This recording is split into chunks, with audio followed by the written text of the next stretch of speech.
Hi student, मैं Salaar Khan, class 11 part 2 Hindi lesson है भेड़ और भेड़िया, जिसका राइटर का नाम या लेखक का नाम है हरिशंकर परसाई।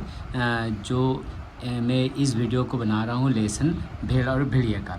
तो इसे आप लोग जल्द से जल्द इसे नोट्स कर लें या इसे अच्छा से स्क्रीनशॉट ले करके आराम से इसे नोट्स कर लें, काहे कि इस सेमेस्टर 2 का जो है सबसे इम्पोर्टेंट क्वेश्चन है। इसे जल्दी से जल्दी याद कर लें, जिससे कि आपका एग्ज़ाम बहुत ही आसान हो जाए। तो ये क्वेश्चन जो है 100% जो है आने वाला ही क्वेश्चन है। तो इसे देखें और इसे मेरा वीडियोस को आप सब्सक्राइब करें और इसे अन्य फ्रेंडों के पास भी भेजें और इसमें लाइक भी करना ना भूलें। तो पहला हम लोग पढ़ेंगे भेड़ और भेड़िया, हरिशंकर परसाई जी का लेखक परिचय पढ़ेंगे, जो इस तरह से क्वेश्चन है। पर क्वेश्चन है 1 नंबर, हरिशंकर परसाई का जन्म कब और कहाँ हुआ था? हरिशंकर परसाई का जन्म 22 अगस्त 1924 ईस्वी को मध्य प्रदेश के होशंगाबाद जिले के जमानी गांव में हुआ था। सेकंड नंबर क्वेश्चन है, हरिशंकर परसाई ने प्राथमिक शिक्षा कहाँ प्राप्त की थी? तो प्राथमिक शिक्षा जो प्राप्त की थी गांव में, जो फिर उसके बाद फिर नागपुर चले गए प्राथमिक शिक्षा प्राप्त करने के लिए। उसके बाद हरिशंकर परसाई ने किस विभाग में नौकरी की? हरिशंकर परसाई ने जंगल विभाग में नौकरी की थी। 4 नंबर क्वेश्चन है, हरिशंकर परसाई ने किस विश्वविद्यालय से MA की उपाधि प्राप्त की? तो हरिशंकर परसाई ने नागपुर विश्वविद्यालय से हिंदी में MA किया था। 5 नंबर क्वेश्चन है, हरिशंकर परसाई की किस साहित्यिक पत्रिका का प्रकाशन एवं संपादन जबलपुर से हुआ? तो हरिशंकर परसाई ने वसुधा नामक साहित्य पत्रिका का प्रकाशन एवं संपादन जबलपुर से किया। 6 नंबर क्वेश्चन है, हरिशंकर परसाई को किस रचना के लिए साहित्यिक अकादमी पुरस्कार मिला? तो हरिशंकर परसाई को विकलांग श्रद्धा का दौर के लिए साहित्यिक अकादमी पुरस्कार से सम्मानित किया गया। 7 नंबर क्वेश्चन है, हरिशंकर परसाई की पहली रचना कौन सी थी और कब प्रकाशित हुई? तो पहली रचना तो हरिशंकर परसाई की पहली रचना स्वर्ग से नर्क थी, जो मई 1948 ईस्वी में पहरी में प्रकाशित हुई थी। हरिशंकर परसाई के कौन कौन से उपन्यास प्रमुख हैं? हरिशंकर परसाई के प्रमुख उपन्यास है रानी नागफनी की कहानी और तट की खोज है। नेक्स्ट क्वेश्चन है, हरिशंकर परसाई की कौन सी रचनाएं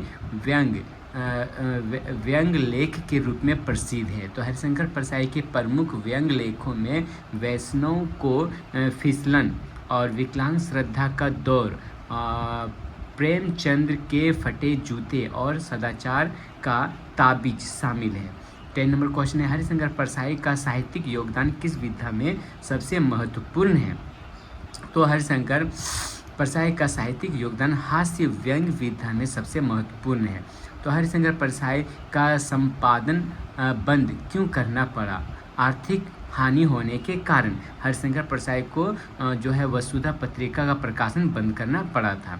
उसका हरिशंकर परसाई की कौन सी रचनाएं निबंध संग्रह है?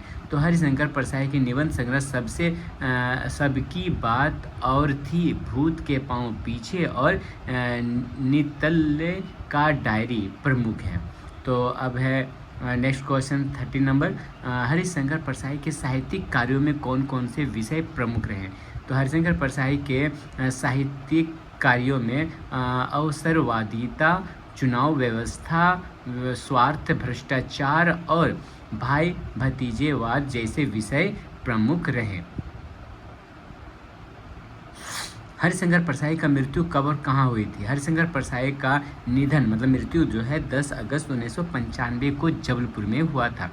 नेक्स्ट क्वेश्चन है, हरिशंकर परसाई ने किस पत्रिका के माध्यम से स्वतंत्र लेखक को बढ़ावा दिया? तो हरिशंकर परसाई ने वसुधा पत्रिका के माध्यम से स्वतंत्र लेखन को बढ़ावा दिया।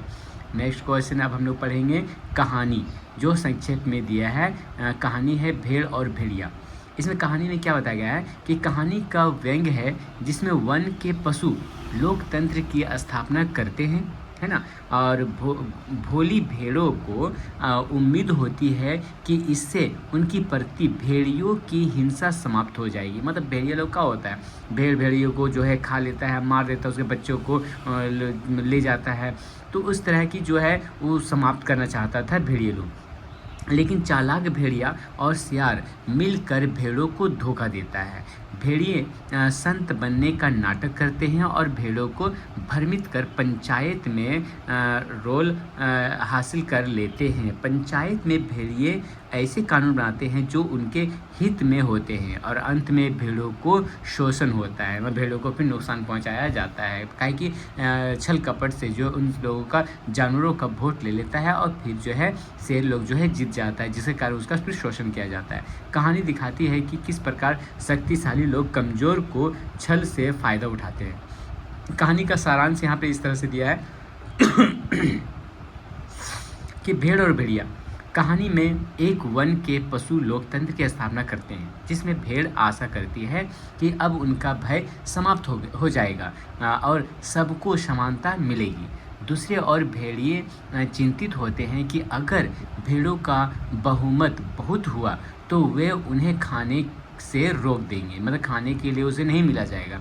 बूढ़ा सियार भेड़ियों को सलाह देता है और एक योजना बनाता है कि भेड़िए संत का रूप धारण कर भेड़ों को धोखा देते हैं और रंगे हुए सियारों को मदद से उनका विश्वास जीतते हैं। चुनाव में भेड़िए जीत जाते हैं और पंचायत में भेड़ों के खिलाफ अपने हित में कानून बनाते हैं। अंत में भेड़ों का शोषण होता है और कहानी सत्ता, छल और भोले लोगों के शोषण पर व्यंग करती है। तो ये कहानी था। अब इसमें कुछ इंपॉर्टेंट क्वेश्चन है, MCQ यानी शॉर्ट टाइप क्वेश्चन का है। तो दिया MCQ तो आएगा नहीं, सेकेंड सेमेस्टर में तो है तुम लोग का शॉर्ट टाइप क्वेश्चन। तो शॉर्ट टाइप क्वेश्चन पढ़ेंगे कि वन के पशुओं ने किस प्रकार की शासन व्यवस्था अपनाने का निर्णय किया। वन के पशुओं ने प्रजातंत्र की स्थापना का निर्णय किया। भेड़ों को प्रजातंत्र से क्या उम्मीद थी? भेड़ों को उम्मीद थी कि अब उनका भय दूर हो जाएगा और शांति, स्नेह, बंधुत्व और सहयोग पर आधारित समाज बनेगा। भेड़ियों को प्रजातंत्र से क्या डर था? तो भेड़ियों को डर था कि भेड़ें कानून बना देगी जिससे कोई जीव किसी को ना मारे, जिससे उनके पास खाने के लिए कुछ नहीं बचेगा। बूढ़े सियार ने भेड़ियों को कौन सी योजना सुझाई? बूढ़े के सियार ने भेड़ियों को यह योजना सुझाई कि वे संत का रूप धारण कर भेड़ों को धोखा दे और चुनाव जीते। बूढ़े सियार ने भेड़ियों को किस प्रकार से भेष बदला? बूढ़े सियार ने भेड़िए के मस्तक पर तिलक लगाया, गले में कंठी पहनाई और मुंह में घास के तिनके खोस दिए जिससे वह संत दिखाई दे। बूढ़े सियार ने भेड़िए की जयकार के लिए किसे साथ लिया? तो बूढ़े सियार ने 3 रंगे हुए सियारों को साथ लिया। पीला सियार जो कवि था, नीला सियार जो नेता था और हरा सियार यानी कि धर्म गुरु था। वो इस तरह का नाटक लोग बनाया। भेड़ों ने भेड़ियों को संत क्यों मान लिया? भेड़ों ने भेड़िए को संत इसलिए मान लिया क्योंकि बूढ़े सियार ने उसे हृदय परिवर्तन का संदेश दिया और कहा कि अब वह हिंसा छोड़ चुका है। 8 नंबर क्वेश्चन है, भेड़ियों ने भेड़ों के विश्वास को कैसे जीता? भेड़िए ने संत का रूप धारण किया और रंगे सियारों के प्रचार से भेड़ों का विश्वास जीता। नीले सियार ने भेड़ों को क्या सलाह दी? नीले सियार ने भेड़ों से कहा कि वे अपनी रक्षा के लिए भेड़ियों को पंचायत में चुने क्योंकि भेड़िए बलवान है और उनकी रक्षा करेंगे। पीले सियार को क्या भूमिका दी गई थी? पीले सियार को विचारक, कवि और लेखक की भूमिका दी गई थी। हरे सियार ने भेड़ों को क्या उपदेश दिया? हरे सियार ने भेड़ों को उपदेश दिया कि जो यहाँ वोट देगा वह दूसरे लोक में सुख पाएगा और इसलिए भेड़ियों को वोट देना चाहिए। भेड़ों ने किस पंचायत में चुना? तो भेड़ों ने अपनी हित रक्षा के लिए भेड़ियों को पंचायत में चुना। भेड़िया पंचायत में जाने के बाद पहला कानून क्या बना? भेड़ियों ने पहला कानून यह बनाया कि हर भेड़िए को नाश्ते में 1 भेड़ का बच्चा, दोपहर में 1 भेड़ और शाम को आधी भेड़ मिलेगा। इस तरह का शोषण किया जा रहा था भेड़ियों के ऊपर। भेड़िया संत की पहचान क्या थी? भेड़िया संत मस्तक पर तिलक, गले में कंठी और मुख में घास के तिनके लिए हुए था। बूढ़े सियार ने भेड़ियों के बहुमत की समस्या को कैसे हल किया? बूढ़े सियार ने भेड़ियों का संत के रूप में प्रचार करके भेड़ों को भ्रमित किया, मतलब उसको भ्रम में डाला और उन्हें वोट दिलवाया। भेड़ियों के जाल में कैसे फंसी? भेड़ियों ने भेड़ियों के जाल में बूढ़े सियार और रंगे सियारों के छलपूर्ण प्रचार और भेड़िया के बदले हुए रूप को देखकर फंसी। भेड़ों को भेड़ियों का समर्थन क्यों करना पड़ा? भेड़ों को भ्रमित कर देखा गया था कि भेड़िए ही उनकी रक्षा कर सकते हैं और वे अब संत हो गए हैं। इस कहानी का मुख्य व्यंग्य क्या है? तो इस कहानी का मुख्य व्यंग्य यह है कि सत्ता और छल के माध्यम से कमज़ोर और भोले लोगों का शोषण किया जाता है। भेड़िया किसके इशारे पर कार्य करता है? भेड़िया बूढ़े सियारों के इशारे पर कार्य करता है। इस कहानी का संदेश क्या है? इस कहानी का संदेश यह है कि समाज में छल कपट और ताकतवरों द्वारा कमज़ोरों का शोषण आम है और भोले लोगों को सच्चाई से आंखें मूंद कर धोखे में रखना आसान है। अब है 10 महत्वपूर्ण प्रश्न और उसके उत्तर 40 से 50 शब्दों में दिए गए हैं। तो एक नंबर क्वेश्चन यहाँ पर हो गया लॉन्ग में से कि वन के पशुओं ने किस प्रकार की शासन व्यवस्था अपनाने का निर्णय लिया और भेड़ों को उससे क्या उम्मीद थी? वन के पशुओं ने प्रजातंत्र की स्थापना करने का निर्णय लिया। भेड़ों को उम्मीद थी कि प्रजातंत्र से शांति, स्नेह और बंधुत्व पर आधारित समाज बनेगा जिससे कोई हिंसा नहीं होगी और उन्हें भेड़ियों से डरने की ज़रूरत नहीं पड़ेगी। सेकेंड नंबर क्वेश्चन है भेड़िए प्रजातंत्र से क्यों भयभीत थे? भेड़िए प्रजातंत्र से भयभीत थे क्योंकि उन्हें डर था कि भेड़ें ऐसा कानून बना देगी जिससे हत्या और हिंसा पर प्रतिबंध लग जाएगा। इस कानून के बाद भेड़ियों के पास खाने के लिए कुछ भी नहीं बचेगा और वे भूखे मर जाएंगे। बूढ़े सियार ने भेड़ियों को क्या सलाह दी और उसकी योजना क्या थी? तो यहाँ पे आंसर है बूढ़े सियार ने भेड़ियों को सलाह दी कि वे संत का रूप धारण करके भेड़ों को धोखा दे। उसकी योजना थी कि भेड़िया संत के रूप में भेड़ों के बीच जाए, उनकी सहानुभूति प्राप्त करे और फिर पंचायत चुनाव में जीत हासिल करे।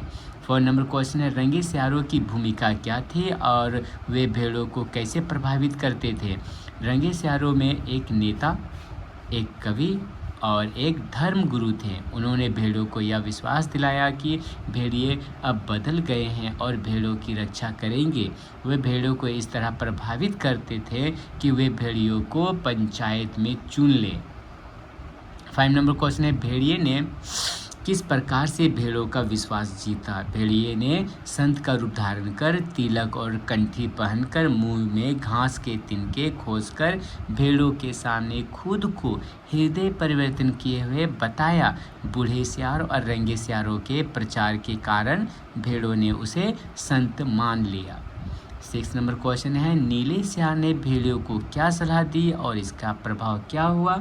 नीले सियार ने भेड़ों से कहा कि भेड़िए बलवान होते हैं और वे भेड़ों की रक्षा कर सकते हैं। उसने भेड़ियों को पंचायत में चुनने की सलाह दी, जिससे भेड़ों ने भेड़ियों पर विश्वास करके उन्हें अपने नेता के रूप में चुन लिया।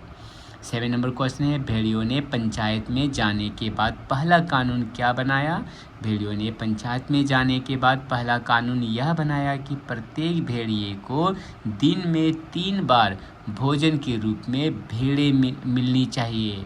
सुबह भेड़ का बच्चा, दोपहर में एक भेड़ और शाम को आधी भेड़।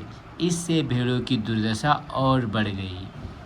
8 नंबर क्वेश्चन भेड़ों ने भेड़ियों को पंचायत में क्यों चुना? भेड़ों ने भेड़ियों को पंचायत में इसलिए चुना क्योंकि उन्हें रंगे हाथ सियारों और बूढ़े सियार द्वारा यह विश्वास दिलाया गया कि भेड़िए बदल चुके हैं और अब हिंसा छोड़कर उनकी रक्षा करेंगे। वे धोखे में आकर भेड़ियों को अपने नेता मानने लगी। नेक्स्ट क्वेश्चन है 9 नंबर बूढ़े सियार की योजना कितनी सफल रही और इसका क्या परिणाम हुआ? बूढ़े सियार की योजना पूरी तरह सफल रही।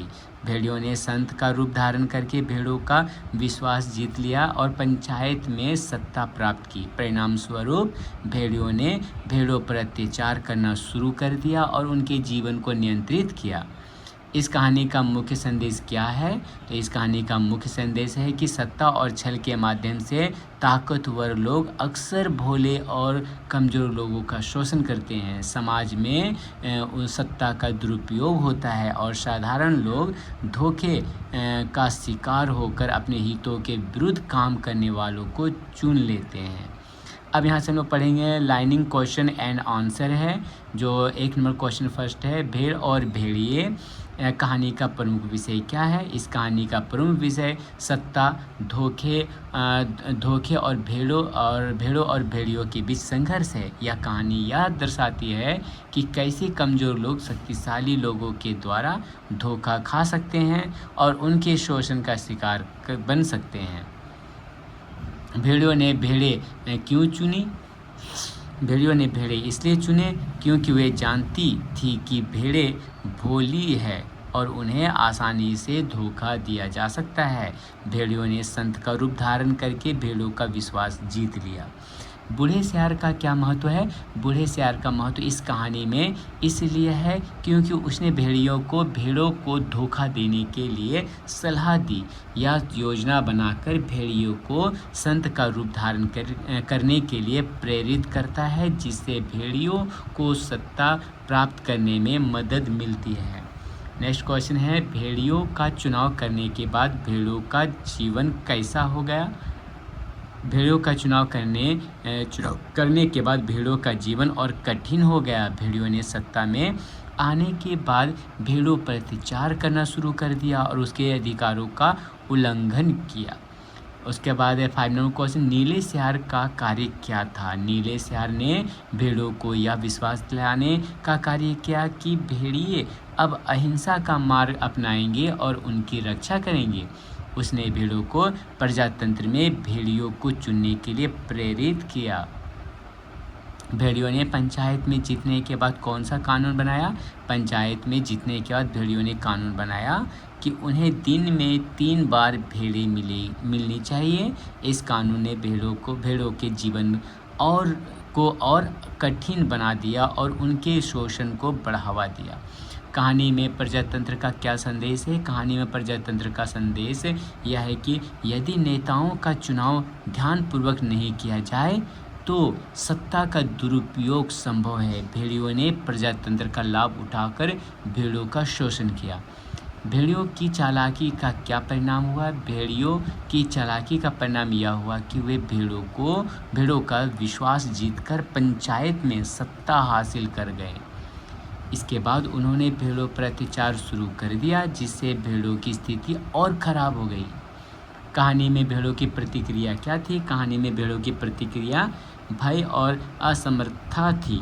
वे भेड़ियों के चुनाव के बाद उनके अत्याचारों को सहन करने के लिए मजबूर हो गई और अपनी असुरक्षा महसूस करने लगी। कहानी में हमें कौन सा नैतिक पाठ मिलता है? कहानी से हमें एक नैतिक पाठ मिलता है कि हमें अपने नेताओं का चुनाव सावधानीपूर्वक करना चाहिए और किसी भी झूठे प्रचार के प्रति सतर्क रहना चाहिए। भोलेपन और असावधानी से हम हमेशा शोषण का शिकार बन सकते हैं।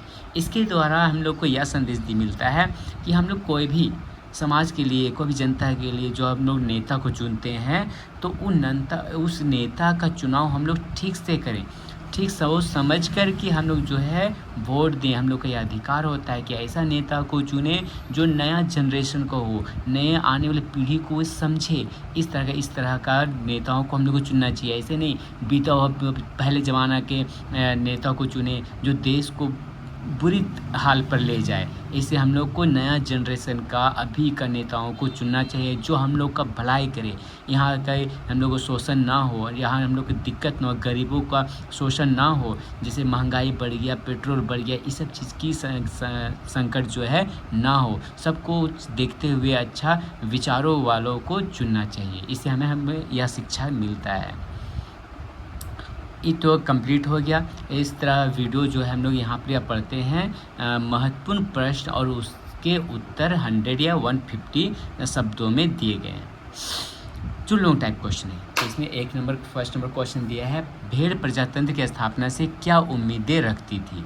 तो ये लॉन्ग क्वेश्चन है, इसे अच्छा से नोट डाउन कर लेना है। भेड़ें प्रजातंत्र की स्थापना से यह उम्मीद कर रही थी कि उन्हें भेड़ियों से सुरक्षा मिलेगी और हिंसा से मुक्ति मिल जाएगी।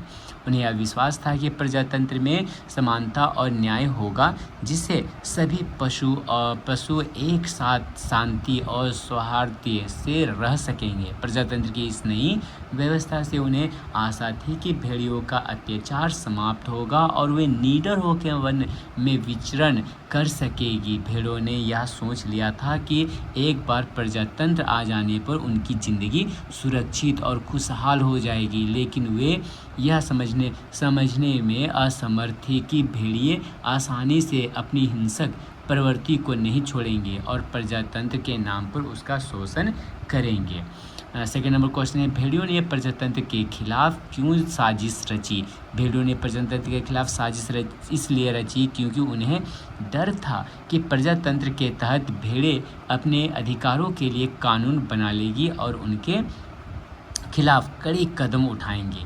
भेड़ियों को यह भय था कि प्रजातंत्र के कारण उनके हिंसक जीवन और भोजन के साधनों पर प्रतिबंध लग जाएगा, जिससे वे भूखे मर जाएंगे। बूढ़े सियार ने भेड़ियों को एक सलाह दी कि वे प्रजातंत्र को अपने पक्ष में करने के लिए चालाकी से काम ले। उसकी योजना थी कि भेड़िए संत का रूप धारण कर भेड़ों को धोखा दे और प्रजातंत्र का फ़ायदा उठाकर खुद सत्ता में आ जाए। इस साजिश के माध्यम से भेड़ियों ने भेड़ों को बहला फुसला कर अपना उद्देश्य पूरा किया। नेक्स्ट क्वेश्चन है, बूढ़े सियार की योजना क्या थी और इसका क्या प्रभाव हुआ। बूढ़े सियार ने भेड़ियों को यह योजना सुझाई कि वे संत का रूप धारण करके भेड़ों को धोखा दें और पंचायत में प्रवेश करें। उसकी योजना के तहत भेड़ियों ने तिलक कंठी धारण कर घास के तिनके मुंह में रखे और खुद को संत घोषित किया। बूढ़े सियार और उसके रंगे सियारों के प्रचार के कारण भेड़ियों को संत मान लिया। इस योजना का प्रभाव यह हुआ कि भेड़िए पंचायत में जीत गए और सत्ता प्राप्त कर ली। उन्होंने प्रजातंत्र का रूप बदलकर उसे अपने पक्ष में कर लिया, जिससे भेड़ों का जीवन और कठिन हो गया। इस तरह बूढ़े सियार की योजना सफल रही और भेड़ियों ने सत्ता का दुरुपयोग किया। तो इस तरह का क्वेश्चन 4 नंबर भी हम लोग पढ़ेंगे। भेड़ियों को पंचायत में क्यों चुना। भेड़ों ने भेड़ियों को पंचायत में इसलिए चुना क्योंकि वे सियारों के धोखे में आ गई। बूढ़े सियार ने भेड़ियों को संत का रूप धारण करने और भेड़ों को उनके हृदय परिवर्तन की कहानी सुनाने की योजना बनाई थी। भेड़ों को सियारों और भेड़ियों ने यह विश्वास दिलाया कि अब भेड़िए हिंसक नहीं रहे और वे उनकी रक्षा करेंगे। रंगे सियारों ने भी इस विश्वास को बढ़ावा दिया। भेड़ों की भोली प्रवृत्ति और उनकी असुरक्षा ने उन्हें भेड़ियों के इस छल में फंसा दिया और उन्होंने भेड़ियों को अपना नेता चुन लिया। परिणाम स्वरूप भेड़ियों ने पंचायत में पहुंचकर अपनी ताकत का दुरुपयोग किया और भेड़ों पर अत्याचार करना शुरू कर दिया। 5 नंबर क्वेश्चन है, भेड़ियों ने पंचायत में जीतने के बाद कौन सा पहला कानून बनाया। तो पंचायत में जीतने के बाद भेड़ियों ने सबसे पहले भेड़ों के खिलाफ एक कठोर कानून बनाया। उन्होंने यह निर्णय लिया कि प्रत्येक भेड़ियों को दिन में 3 बार भोजन के रूप में भेड़ें मिलनी चाहिए। सुबह एक भेड़ का बच्चा, दोपहर में एक भेड़ और शाम को आधी भेड़। इस कहानी ने भेड़ों की स्थिति और अधिक कठिन बना दिया। भेड़ें इस कानून से भयभीत हो गई और वे समझ नहीं पा रही थी कि वे जिस प्रजातंत्र की आशा कर रही थी वह उनके लिए कितना खतरनाक हो सकता है। भेड़ियों ने प्रजातंत्र का उपयोग अपने स्वार्थ के लिए किया और भेड़ों का जीवन और कठिन बन गया। 6 नंबर क्वेश्चन है,